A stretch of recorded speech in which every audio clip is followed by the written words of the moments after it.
اعوذ باللہ من الشیطان الرجیم بسم اللہ الرحمن الرحیم۔ جو بندہ اپنی زندگی میں یہ فیصلہ کر لیتا ہے کہ وہ خدا کی مرضی کے مطابق جیے گا، اس کے احکامات کے مطابق اپنی زندگی کو استوار کرے گا، تو وہ اصل میں خدا کی اطاعت میں ہوتا ہے۔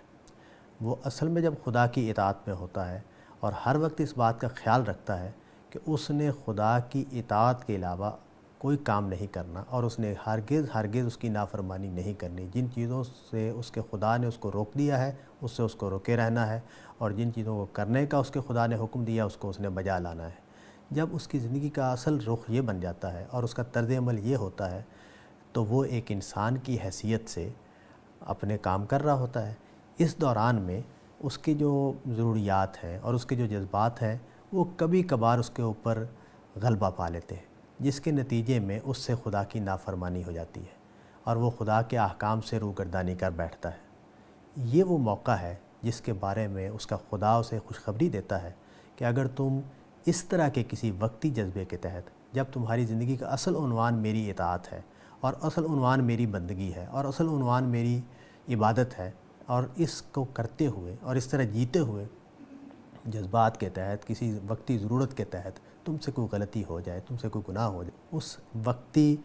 جذبے سے نکلتے ہی میری طرف رجوع کرو اور اپنے گناہ پر توبہ کر لو تو میں تمہاری توبہ قبول کر لیتا ہوں۔ یہ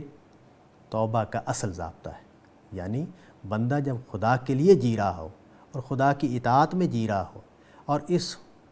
عمل کے تحت اور اس رویے کے تحت اس سے کبھی کبھار کوئی غلطی ہو جائے اور وہ فوراً اسی موقع پر رجوع کر لے، اس کو یاد آتے ہی جب وہ اس کیفیت سے نکلے اس کو یاد آ جائے کہ میں نے خدا کی نافرمانی کی ہے اور وہ خدا سے رجوع کرے، خدا کے حضور توبہ کرے، تو اللہ تعالیٰ اس کو یہ خوشخبری دیتے ہیں کہ میں اس کی توبہ فوراً قبول کر لیتا ہوں۔ دوسرا رویہ یہ ہے کہ زندگی خدا سے سرکشی میں گزاری، خدا کے انکار میں گزاری اور خدا کے پیغمبروں کی دعوت کو رد کر کے گزاری، اور جب موت سر پر آئی اور موت نے دروازہ کھٹکھٹا دیا اس وقت توبہ کی، تو اس کے بارے میں قرآن مجید کہتا ہے کہ یہ توبہ قبول نہیں ہوگی۔ اللہ تعالیٰ اس شخص کو معاف نہیں کریں گے اور یہ اللہ تعالیٰ کی رضا کو کبھی حاصل نہیں کر سکے گا۔ تیسری صورت وہ ہے کہ جس میں انسان بے پرواہی کرتا ہے، وہ اصل میں پوری طرح خدا کی بندگی میں اترا ہوا نہیں ہوتا ہے، اور یہ اس طرح کے لوگ ہوتے ہیں کہ جن سے غلطیاں بھی ہوتی ہیں اور جن سے گناہ بھی ہوتے ہیں اور وہ توبہ کرنے میں سستی بھی کرتے ہیں۔ ان کے بارے میں قرآن مجید خاموش ہے۔